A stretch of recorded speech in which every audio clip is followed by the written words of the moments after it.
Này đứng đây như đám cưới đúng không ạ? Vâng ạ. À, thực sự đứng đây em rất là xúc động vì có lẽ là cũng chưa bao giờ được hưởng cái không khí như thế này. Trước khi đi vào chia sẻ thì em xin tự giới thiệu qua một chút. Họ tên đầy đủ của em là Bùi Ngọc Hưng. Bùi Ngọc Hưng hiện tại vẫn đang làm công chức nhà nước, sinh ra và lớn lên tại Thanh Hóa. Nhìn anh chị như thế này em lại nhớ đến quê em ngày xưa. Em như thế này thôi nhưng ngày xưa tất cả là đi cày, đi bừa, đi giữ trâu, đi giữ bò, rồi tất cả em đều trải qua hết. Và hôm nay lên trên Lai Châu gặp rất nhiều các cô chú anh chị gặp vào, đặc biệt là anh chị người dân tộc Hơ Mông. Thực sự cái cảm xúc nó rất là ùa về và mình cảm giác rất là gần gũi. Và cũng xin gửi lời chào đến tất cả chú anh chị, và hôm nay chúng ta cùng nhau để nói kỹ hơn một chút về cái cụm từ vi thây. Anh chị đồng ý không ạ? Hôm nay chúng ta nói kỹ hơn một chút về cụm từ vi thây.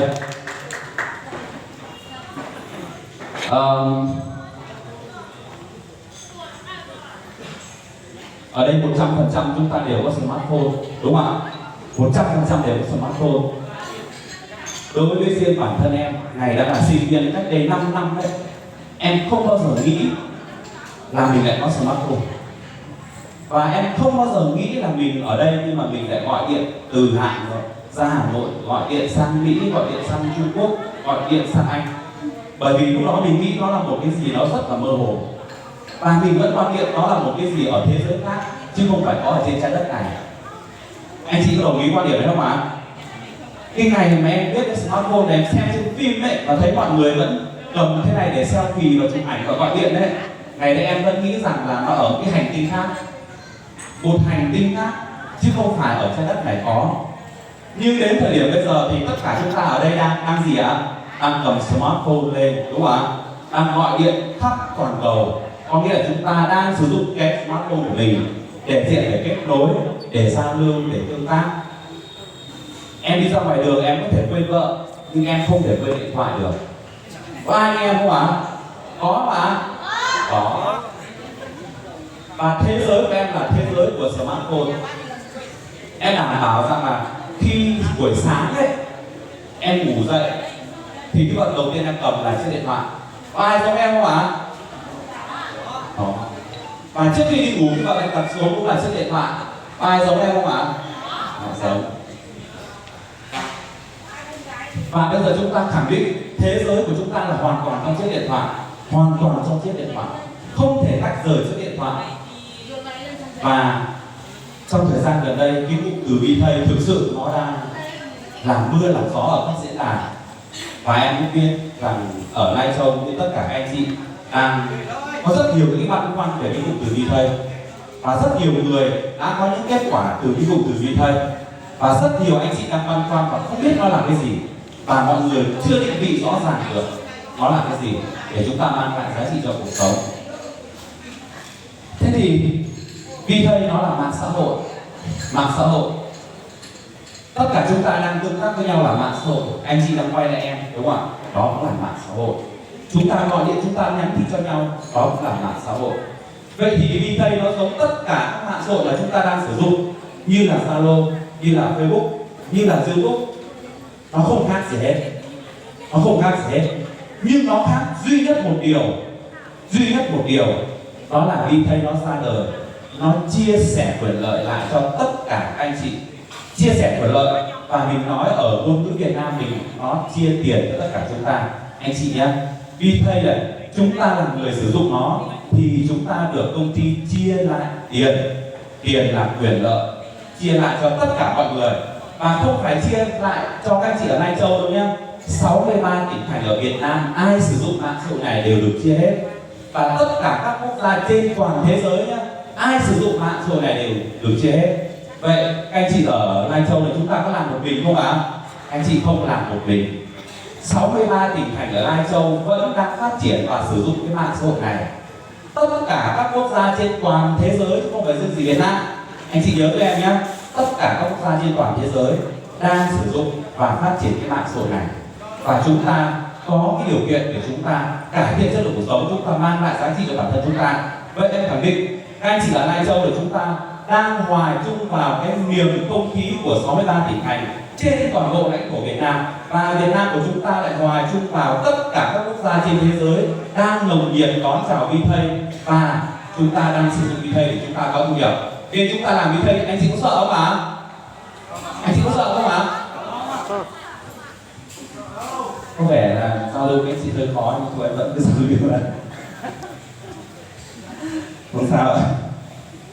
Thế là thứ nhất là anh chị đang lựa chọn một cái cơ hội rất là đúng, và thực sự ra đến lên đây nhìn thấy anh chị như thế này thì thực sự là cảm phục tất cả các anh chị ở Lai Châu, cảm phục.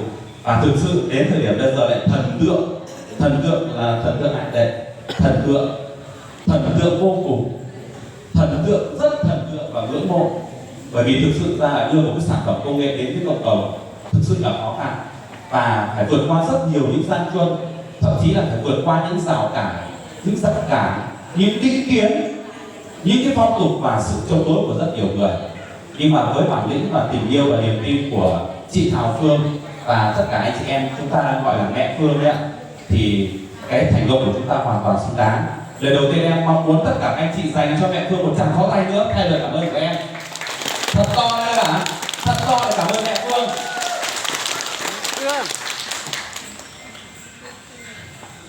Rất là tuyệt vời.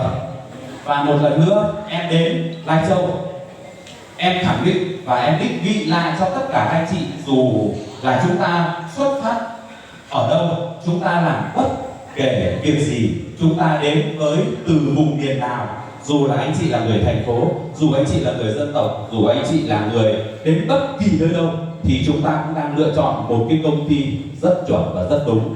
Em đang tương tác với rất nhiều anh chị để anh chị xem là không biết là ông Tony, ông ở trên Zoom như thế nào đúng không ạ? Bà Phương ở trên Zoom như thế nào? Nhưng mà thực sự là chúng ta đang được đến với một cái công ty và một dự án rất tốt và rất chuẩn. Thế thì anh chị khi mà anh chị mang cái giá trị V-Pay, đi kể câu chuyện V-Pay đến với cộng đồng của mình, anh chị có sợ không ạ? Anh chị có sợ không ạ? Có sợ không ạ? Không sợ là nói dối. Không sợ là nói dối. Không sợ là chưa đúng với bản thân. Em kể lại câu chuyện của em này. Em biết V-Pay từ tháng 4 năm 2019. Anh chị nhớ với em nhé. Em Tony Bùi biết giá V-Pay từ tháng 4 năm 2019 đến tận tháng 9 năm 2019, 5 tháng trời mới được trở thành thành viên của V-Pay. Và mẹ Phương của anh chị cũng 3 tháng trời mới được trở thành thành viên của V-Pay. Chứ không phải bây giờ chúng ta thích là chúng ta trở thành luôn được đâu.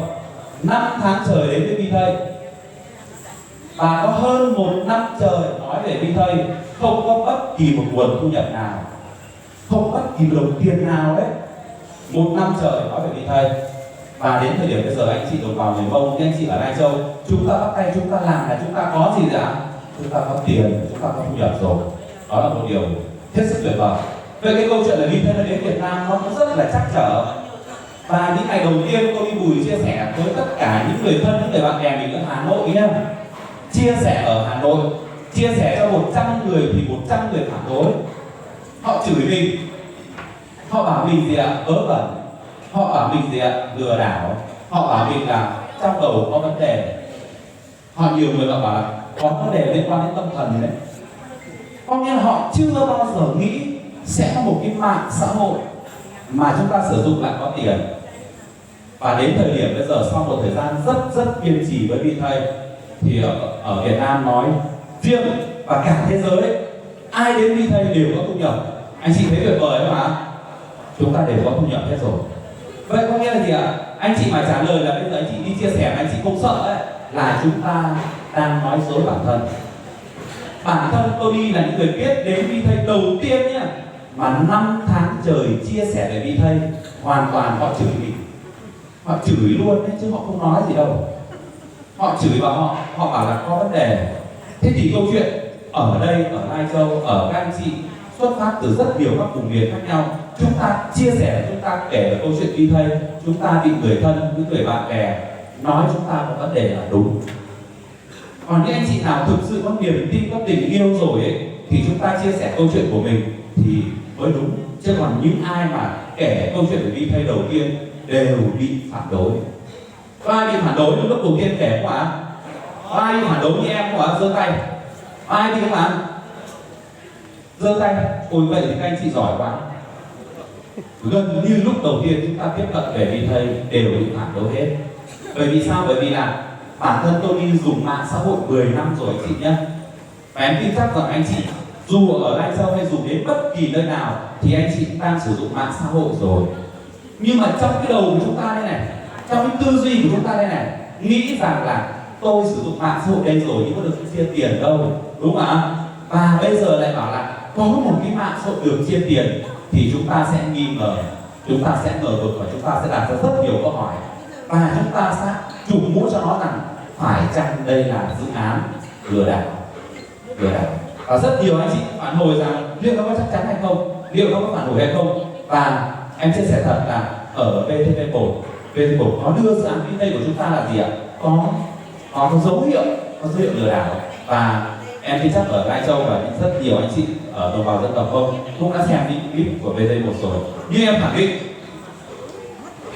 năm 2021 trở về trong tương lai, tất cả những ai ở trên lãnh thổ Việt Nam và ở trên trái đất này 100% có Vi Thây. Có nghĩa là 100% họ sẽ sử dụng cái mạng xã hội phân quyền Vi Thây. Bởi vì sao? Bởi vì không ai chê tiền cả. Anh chị có chê tiền không ạ? Có chê không ạ? Không ai chê tiền hết. Vậy khi mà chúng ta sử dụng một cái mạng xã hội có tiền thì chúng ta sẽ biết được chắc chắn chúng ta đang đi theo một cái luật đúng. Và hôm nay anh chị Lai Châu cũng như tất cả anh chị đồng người dân tộc ở đây, em chia sẻ với anh chị này. Bây giờ chúng ta phải khẳng định này nhá, em nói rất chậm này. Anh chị đang được công ty trao cho mình một cơ hội biết đến một mạng xã hội trong tương lai, và đó là một cái sản phẩm chứ không phải chúng ta đầu tư vào công ty để chúng ta lo bị lừa. Anh chị nhớ giúp em nhá. Chúng ta phải mặc định khẳng định này, chúng ta đang được trao quyền được tiếp cận với một cái mạng xã hội trong tương lai. Và công ty nó trao quyền chúng ta để có một cuộc sống mới, chứ không phải chúng ta tham gia, chúng ta đầu tư vào các dự án khác, hoặc là chúng ta đầu tư vào công ty để công ty trả lãi và trả tiền cho anh chị. Nên anh chị đến với Vi Thây anh chị phải làm việc, và bản thân tôi đi đến với Vi Thây, tôi đi phải làm việc, và tôi đi làm việc trong sự từ chối của tất cả mọi người, trong sự phản đối của tất cả mọi người. Nhưng em nhìn thấy đây là một cơ hội có thể giúp em cải thiện chất lượng cuộc sống và có thể giúp rất nhiều người Việt Nam, trong đó có những đồng bào dân tộc thiểu số, thay đổi chất lượng cuộc sống. Nên là dù có bất kỳ vấn đề gì thì sự lựa chọn của tôi đi, sự lựa chọn của mẹ Thảo Phương, sự lựa chọn của tất cả anh chị trong ban điều hành vẫn đang là sự lựa chọn đúng. Và hy vọng rằng tất cả anh chị ở đồng bào dân tộc và ở anh chị ở Lai Châu, chúng ta phải mặc định là sự lựa chọn của chúng ta là đúng, nên chúng ta mới có cái tâm thế làm việc được. Anh chị đến với Vi Thây thì anh chị phải nói về cái quan niệm và tiếp cận của dự án thì nó hơi khó, nhưng mà chúng ta đang đến với một công ty thật. Anh chị nhớ này, chúng ta đang làm việc với một công ty thật. Công ty này có trụ sở tại Thụy Sĩ, công ty này có sản phẩm và nó đang nhờ chúng ta bán sản phẩm này ra cộng đồng. Và anh chị bán càng nhiều thì anh chị càng có nhiều thu nhập. Cũng giống như mẹ Phương nói đấy, anh chị càng kể về cái cụm từ Vi Thây nhiều thì anh chị sẽ có càng nhiều thu nhập. Đơn thuần đó là chỉ thế thôi. Chính vì thế mà chúng ta phải hiểu được cái sản phẩm này là gì, sản phẩm này sau này mọi người có sử dụng hay không. Và bây giờ những ai mà phản đối chúng ta cứ hỏi lại thế này này, bạn có chắc chắn rằng trong tương lai bạn không sử dụng Vi Thây hay không? Cũng giống như bây giờ, em tin chắc rằng 100% trong khán phòng của chúng ta đang có tài khoản của mạng xã hội Facebook. Ở đây có ai không có mạng xã hội Facebook không ạ? Ở đây anh chị có ai là người không sử dụng mạng Facebook không ạ? Tất cả chúng ta đang sử dụng Facebook không ạ? Anh chị có biết bây giờ tất cả anh chị mở Facebook ra, anh chị like cho ai đó một bài. Anh chị mở Facebook ra, anh chị like cho ai đó một bài. Anh chị đang biết là anh chị cho Facebook 4.000 không? 4.000 Việt Nam đồng. Anh chị đang cho Facebook 4.000 Việt Nam đồng. Và anh chị có biết rằng là một ngày doanh thu của Facebook nó lên đến 100 tỷ Việt Nam đồng không? Và anh chị vào cái Google, anh chị biết là một ngày anh chị đang cho Google và cả thế giới này đang cho Google một ngày doanh thu nó là 800 tỷ Việt Nam đồng. Chúng ta thấy nhiều tiền không ạ? Rất nhiều tiền. Nhưng chúng ta đang là người mang lại tiền cho Facebook và Google. Anh chị ạ, bây giờ tất cả anh chị ở đây mà đồng loạt nhá, mở Facebook ra, like cho ai đó một bài là chúng ta đang cho Facebook 4.000 Việt Nam đồng nhé. 4.000 Việt Nam đồng. Mà cả cái hội trường của chúng ta này, mỗi người cho Facebook 4.000 Việt Nam đồng thì anh chị biết là doanh thu Facebook nó có nhiều không ạ? Nó cực kỳ nhiều. Nó cực kỳ nhiều. Vậy tại sao chúng ta có biết là chúng ta sử dụng Facebook miễn phí 100%? Nhưng mà doanh thu, cái người mà tạo ra Facebook ấy, họ giàu như thế nào? Họ giàu như thế nào? Và bây giờ chúng ta đang được dịch chuyển sang một cái mạng xã hội mới tên là VPay. Và VPay nó ra đời và nó có một cái chiến lược khác, và các thành viên đến với tôi được tôi trả lại tiền, được tôi trả lại tiền. Bản chất của VPay là anh chị trong năm 2021 sử dụng miễn phí 100%, miễn phí 100%. Tất cả chúng ta đến từ bất kỳ tỉnh thành nào trên Việt Nam này và đến từ tất cả các quốc gia trên thế giới, anh chị đều sử dụng cái mạng xã hội VPay này miễn phí 100%. Có nghĩa là chúng ta sử dụng y hệt Facebook, giống Facebook 100%, có nghĩa là miễn phí 100%. Nhưng chúng ta lại được VPay chia lại quyền lợi, có nghĩa là chúng ta được VPay trả lại tiền. Bây giờ chúng ta đang sử dụng Facebook, chúng ta không có tiền. Bây giờ anh chị chuyển sang VPay trả lại tiền cho anh chị có chuyển không ạ? Anh chị có chuyển không? Có chuyển mạnh mẽ không? Vậy có giúp người thân, những người bạn bè, những người cộng sự của mình, những người trong gia đình, những người trong buôn làng của mình có một cái mạng xã hội VPay, anh chị có làm không ạ? Anh chị làm không ạ? Làm. Chúng ta phải làm như chưa bao giờ được làm. Chúng ta phải mạnh mẽ để chúng ta mang một cơ hội này đến với người thân của mình. Và anh chị phải làm như chưa bao giờ được làm. Và cũng giống như Tony làm trong sự từ chối của người khác, và Tony làm như chưa bao giờ làm, thì chúng ta mới có kết quả được. Và khẳng định rằng gì ạ? Bắt đầu từ năm 2021 trở đi, tất cả công dân mang quốc tịch Việt Nam, tất cả những anh chị sống tại địa bàn Lai Châu, tất cả anh chị đến từ các đồng bào dân tộc thiểu số của Việt Nam, mọi người đều dịch chuyển sang mạng xã hội mang tên VPay hết. Và chúng ta là người đi trước, chúng ta sẽ được công ty chia lại rất nhiều quyền lợi. Đó là cái xu hướng thứ nhất. Và cái xu hướng thứ hai nữa là anh chị đến với mạng xã hội tân quyền VPay, anh chị làm giàu cho bản thân anh chị, nhưng anh chị lại đóng thuế cho nhà nước. Anh chị thấy tuyệt vời không ạ? Chúng ta làm giàu cho bản thân chúng ta, nhưng chúng ta lại đóng thuế cho nhà nước Việt Nam. Có nghĩa là gì ạ? Chúng ta đang thực hiện cái nghĩa vụ công dân của mình, thực hiện đúng nghĩa vụ công dân của mình và tối thượng cái quyền công dân. Ở VPay anh chị tham gia, anh chị không vi phạm pháp luật. Anh chị nhớ giúp em nhé. Ở VPay anh chị tham gia, anh chị không vi phạm pháp luật, anh chị không sợ bất kỳ một cái gì hết.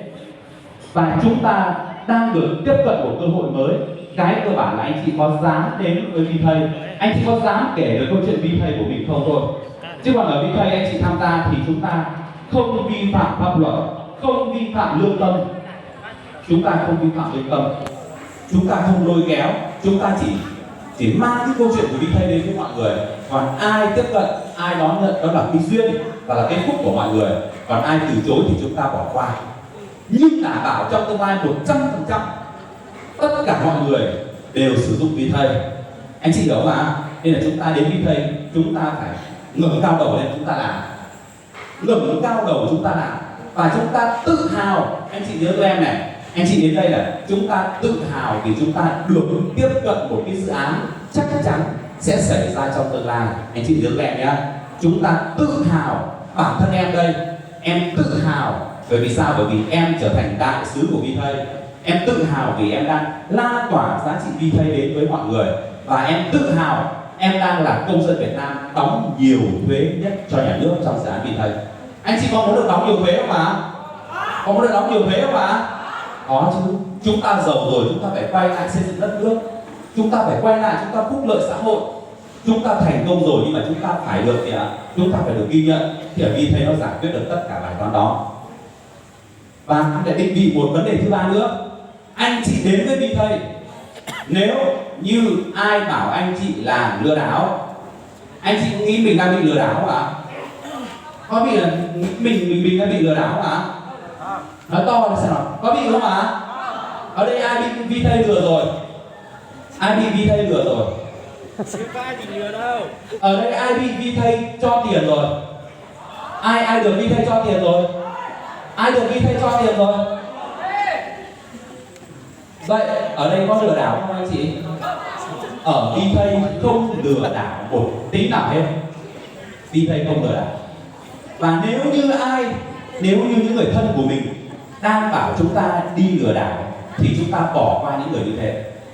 Bởi vì sao? Bởi vì người ta không nghe, người ta không dám đến một cơ hội mới, thì anh chị cũng bỏ qua những người đó cho em. Nên là chúng ta đến với thầy chúng ta phải tự hào.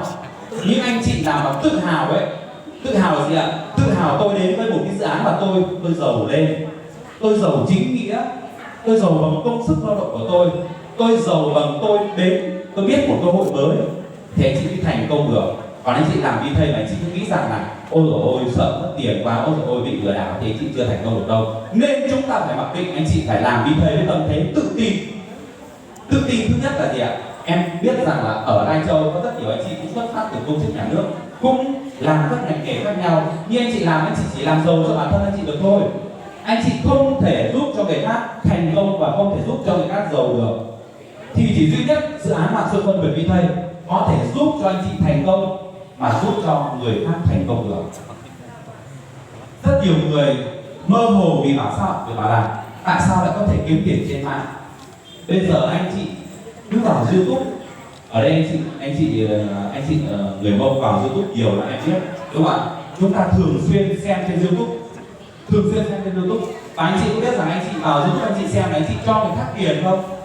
Chúng ta có biết không ạ?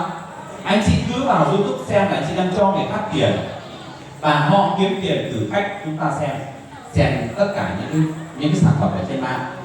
Nên là chúng ta làm với Vi Thầy chị phải tự hào. Và Vi Thầy nó là mạng xã hội, nó sẽ khắc phục được tất cả hạn chế của mạng xã hội đi trước. Chẳng hạn ở trong khán phòng này ai bị mất tài khoản Facebook chưa nhỉ? Ai bị mất tài khoản Facebook chưa? Có rồi đúng không? Facebook nó là một vấn nạn. Facebook bây giờ mang tên Tony Bùi nhé. Facebook mang tên Tony Bùi, nhưng Tony Bùi lại lấy cái mặt bạn này để gắn vào. Có được không ạ? Được, đúng không ạ?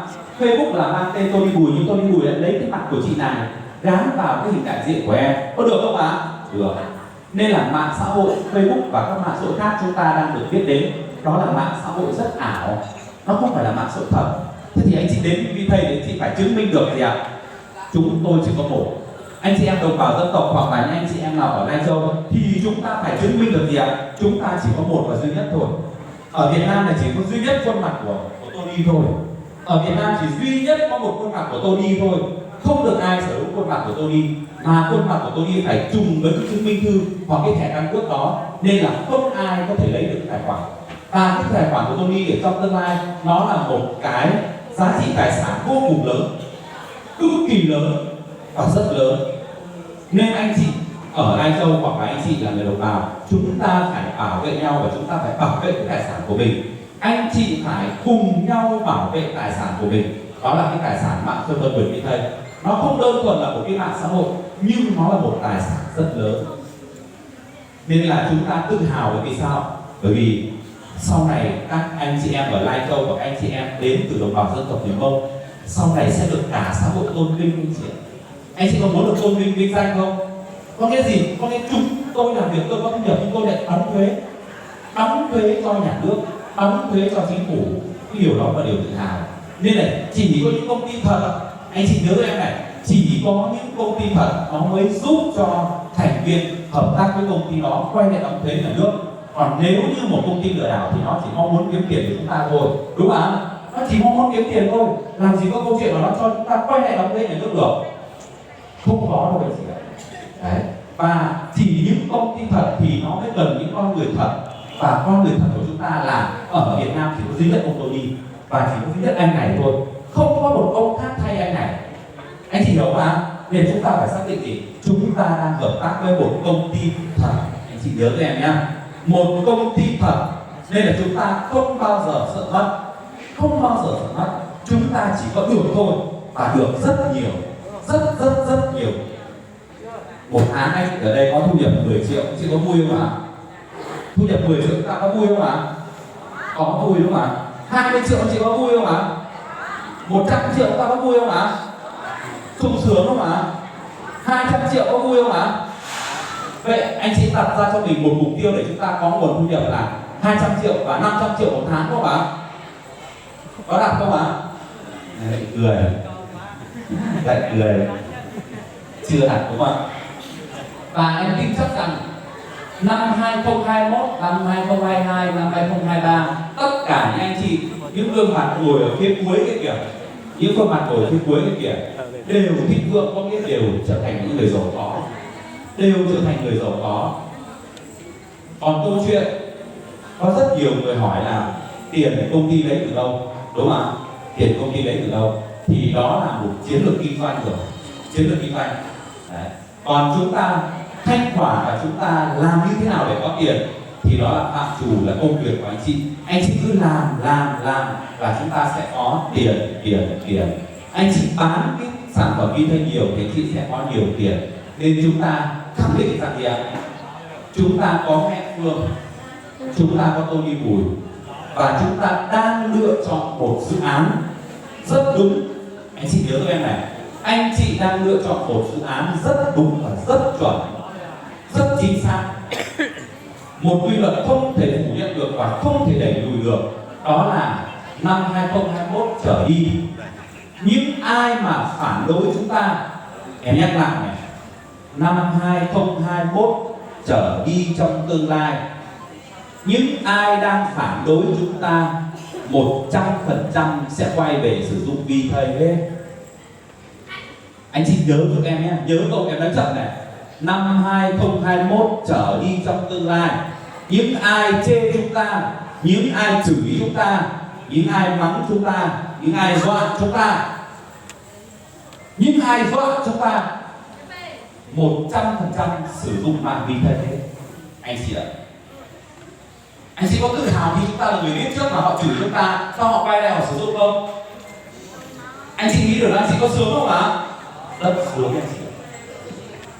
Bây giờ những ai chửi, bây giờ những ai dọa, bây giờ những ai chê, bây giờ những ai phản đối, năm 2021 trở về trong tương lai, tất cả mọi người quay lại sử dụng hết.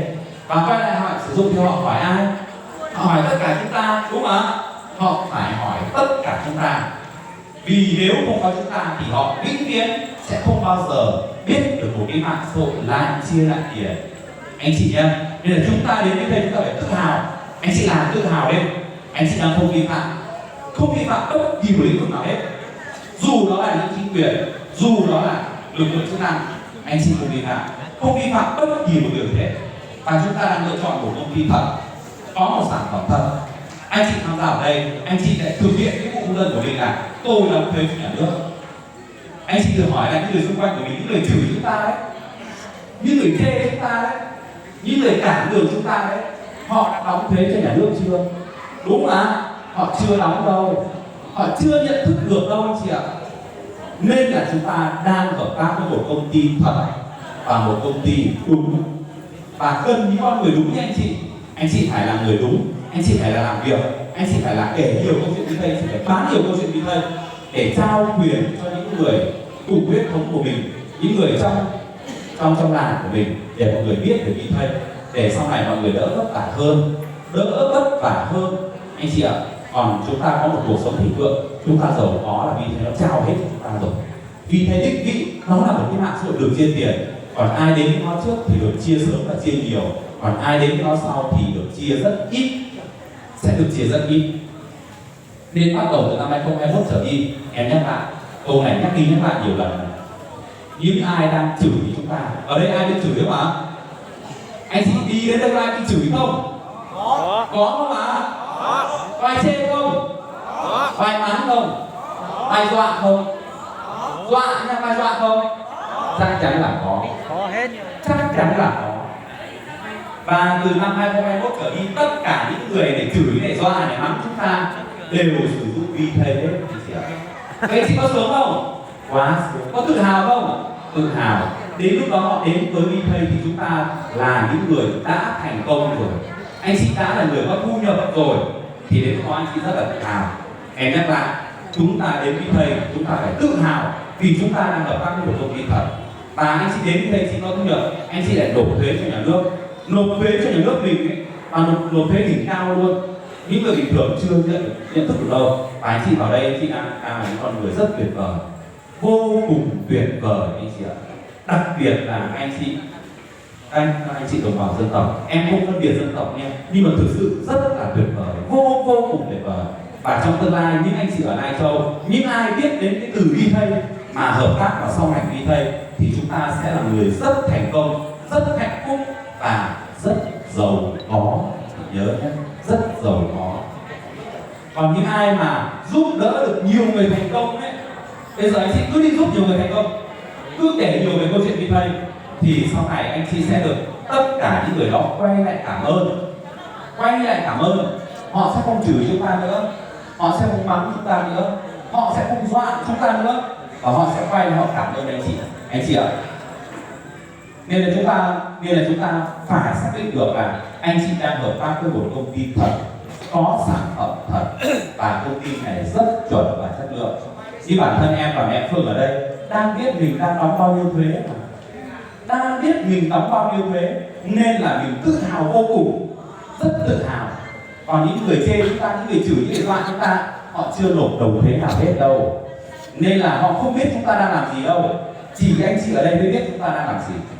Nên là cái giá trị là chúng ta làm sao để chúng ta mang cơ hội này đến cho mọi người, chúng ta mang cơ hội đến cho mọi người, và chúng ta phải mang quyết liệt và mang thực sự. Bởi vì vi thầy, tất cả những ai đến vi thầy không bao giờ bị mất, và không bao giờ bị mất tiền. Anh chị nhớ với em nha, ở trong vi thầy không bao giờ bị mất tiền, mà chỉ có được tiền thôi, Còn chúng ta làm nhiều thì chúng ta được nhiều, chúng ta làm ít và chúng ta không làm, trong tương lai vẫn có tiền. Anh chị ạ, chúng ta thấy điều đó ở những công ty mà hoặc là ở những nơi nào đã làm được như vi thầy chưa? Đã có nơi nào làm được như vi thầy chưa ạ? Chưa có nơi nào làm được như vi thầy đâu. Nên chúng ta phải mắc đích, chúng ta nhận thức được là chúng ta đang hợp tác với công ty đúng và một cái cơ chế rất là chuẩn. Còn vi thầy thì bây giờ anh chị cứ lên trên mạng anh chị sửa, nó ra rất nhiều những thông tin trái chiều có, thông tin ngược chiều có, thông tin thuận chiều có. Nhưng làm sao anh chị phải nghe những con người có kiến thức, nghe những con người đã thành công và nghe những con người đã trải nghiệm ở trong vi thầy này rồi. Chẳng hạn như đồng bào dân tộc người Mông có mẹ Phương rồi đúng không ạ? Tất cả những thông tin mẹ Phương nói đều rất đúng, bởi vì mẹ Phương là người rất hiểu về dự án. Mẹ Phương là người đầu tiên Tony chia sẻ với mẹ Phương còn chửi mà, mẹ Phương còn mắng mà, mẹ Phương còn mắng Tony, mẹ Phương bảo không làm, tuyệt đối không làm. 3-4 tháng trời mới làm. Nhưng đến thời điểm bây giờ khi nhận đủ cơ hội và khi nhận thức cơ hội đủ lớn rồi thì mẹ Phương lại mong muốn gì? Trao cơ hội này đến với tất cả những anh chị là người dân tộc ở đồng bào Hơ Mông, ở đồng bào Thái, ở đồng bào Nùng và rất nhiều anh chị khác. Đó là cái giá trị cho đi, và không phải đơn thuần ai cũng làm được, mà chỉ những con người hiểu vi thầy mới làm được. Và chắc chắn trong năm 2021 trở lại đi, Tony nói lại một lần nữa, tất cả những ai đang dọa chúng ta, tất cả những ai mắng chúng ta, tất cả những ai đang chê chúng ta, 100% sẽ sử dụng cái mạng xã hội vi thầy hết. Bởi vì nó là một cái mạng mà tất cả trên thế giới này đều sử dụng, không phải riêng gì Lai Châu sử dụng, mà 63 tỉnh thành này đều sử dụng hết. Nên chúng ta tự hào, anh chị nhớ với em nhé, anh chị phải tự hào. Vậy bây giờ những ai hiểu về vi thầy hơn một chút rồi, anh chị có tự hào không ạ? Anh chị có tự hào không? Tất cả mọi người tập trung lên Tony nhá.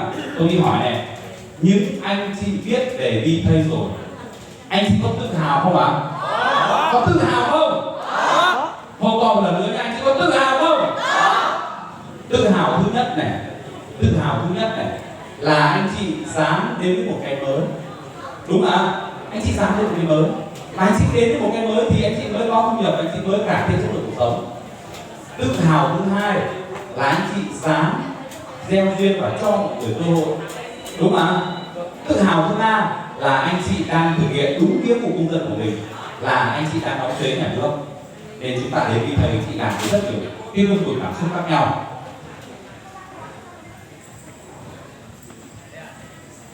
Có lẽ đến với Lai Châu thì Tony cũng chỉ là kể về câu chuyện của mình, kể về câu chuyện của mình đến với Vi Thầy là một chặng đường rất vất vả. Anh chị nhớ nhé, anh chị ở đây chưa vất vả bằng Tony đâu, anh chị mới vào 1/10 thôi, mới là một cái hạt cát cho sự vất vả của Tony thôi, và bằng 1/10 sự vất vả của mẹ Phương thôi. Nên chị đừng có can thán, làm là làm, không làm chờ đến năm 2021 làm phải làm nhưng phải tự hào, ngẩng cao đầu làm, vượt qua những lời chửi, vượt qua những lời chê, và vẫn luôn luôn quay lại nói với những người chê, những người chửi mình, những người phản đối, những người dọa mình một câu thế này: rất cảm ơn các anh chị vì anh chị đã chửi, rất cảm ơn các anh chị vì anh chị đã dọa, rất cảm ơn các anh chị vì các anh chị đã cản cái con đường là tôi kể về câu chuyện của Vi Thầy. Nhưng khẳng định trong tương lai 1 năm, 3 năm, 5 năm, thậm chí là 10 năm nữa, 100% anh chị sẽ sử dụng nó. Anh chị cứ nói mẹ chèn, dù họ chưa tin, dù họ phản đối do thế nào, thì 100% trong tương lai họ sẽ là người sử dụng Vi Thầy. Và người họ sử dụng Vi Thầy thì đến lúc đó họ gặp chúng ta ấy, họ không dám chửi, họ không dám dọa, và họ phải cúi mặt xuống họ cảm ơn chúng ta. Anh chị thấy tư thế chúng ta nó khác không ạ? Nó rất khác. Nên là hy vọng rằng các anh chị ở Lai Châu, anh chị ở Lai Châu là thực sự rằng là ban điều hành ở Lai Châu, chẳng hạn như là bạn Thăm, rồi chị Quyên, rồi anh Sơn, là những người thực sự vất vả ở Lai Châu, rất vất vả ở Lai Châu. Và các đại sứ ở Vi Thầy, ở tất cả các vùng miền đến với đây cũng phải là con người vất vả, vì chúng ta là người đi đầu, chúng ta là người đi vào một con đường chưa ai đi. Anh chị nhớ nhé, anh chị đang là người phát quang cái bụi rậm như này để tạo ra một con đường, sau này tất cả mọi người đi theo anh chị. Và anh chị luôn luôn nhìn thấy con đường của tôi là đúng, con đường của tôi là đúng, tôi đang bỏ sức ra để phát quang cái con đường này là đúng, đúng ở tất cả mọi phương diện. Và anh chị tạo ra cho mình một con đường thì sau này con đường đó là con đường của thịnh vượng, con đường của hoa hồng, và nó sẽ trải dài để chào đón tất cả các anh chị. Nên công sức của anh chị bỏ ra sau này sẽ rất là thu về, sẽ rất là đúng, và nó thực sự nó là một cái trái ngọt rất là lớn. Cũng giống như là chúng ta bỏ ra nhiều công sức để chúng ta gieo nhiều cái mảnh ruộng, cái khu vườn hoặc là cái vườn lúa khác nhau ấy, thì trong tương lai anh chị chỉ có đi gặt thôi, anh chị chỉ biết gặt thôi, và chỉ có gặt. Còn đến lúc đó mọi người mới bắt đầu đi trồng, thì lúc đó chúng ta chỉ có gặt. Anh chị hiểu mà? Bây giờ chúng ta làm cái tâm thế rất là tốt. Hôm nay cũng là một cái duyên đến với Lai Châu, và cũng thực sự rất là cảm ơn các anh chị ở ban điều hành Vi Thầy Lai Châu đã tổ chức ra một cái cuộc nói chuyện. Một cuộc nói chuyện thực sự là hôm nay rất nhiều cảm xúc. Có lẽ cũng tầm khoảng 1/2 hiểu câu chuyện của tôi đi thôi, đúng không ạ? Còn anh chị ở dưới có hiểu không ạ? Các anh chị ở dưới có hiểu hết câu chuyện của em không? Hiểu đấy. Hiểu mà? Hiểu ạ. Không biết có hiểu không? Không biết có hiểu không, nhưng mà không sao các bạn. Nhưng mà chúng ta được nhìn thấy nhau, đúng không ạ? Cái cơ bản là chúng ta được nhìn thấy nhau bằng xương, bằng thịt, bằng con người thực tế, bằng công việc chúng ta đang làm, và chúng ta luôn luôn khẳng định công việc của chúng ta đang là đúng. Hy vọng rằng là BT sẽ giúp anh chị một lần nữa khẳng định rằng sự lựa chọn của chúng ta là đúng đắn.